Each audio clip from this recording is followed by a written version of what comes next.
अस्सलाम वालेकुम viewers, welcome back to my YouTube channel daily tips with Asma. रक्षी नाम का शुमार लड़कियों के नामों में होता है। रक्षी नाम की इब्तदाई तारीख उर्दू ज़बान से निकलती है। रक्षी एक इस्लामी नाम है। रक्षी नाम की लड़कियों के लिए खुशकिस्मत नंबर 8 माना जाता है। रक्षी नाम की लड़कियों में ज़्यादातर लड़कियां भोली भाली होती हैं। रक्षी नाम की लड़कियां ज़्यादातर बातें करने वाली होती हैं।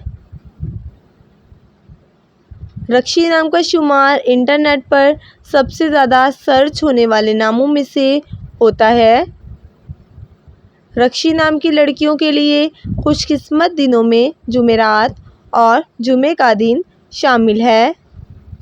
रक्षी नाम का मतलब है खूबसूरत चेहरे वाली। खुशकिस्मती वाली धातु में हिंसों के हिसाब से लोहा शामिल है। रक्षी नाम के अफराद के लिए मुआफिक रंगों में पीला, नीला और सफ़ेद रंग शामिल है। रक्षी नाम के अफराद के लिए खुशकिस्मत पत्थरों में नीलम पत्थर शामिल है।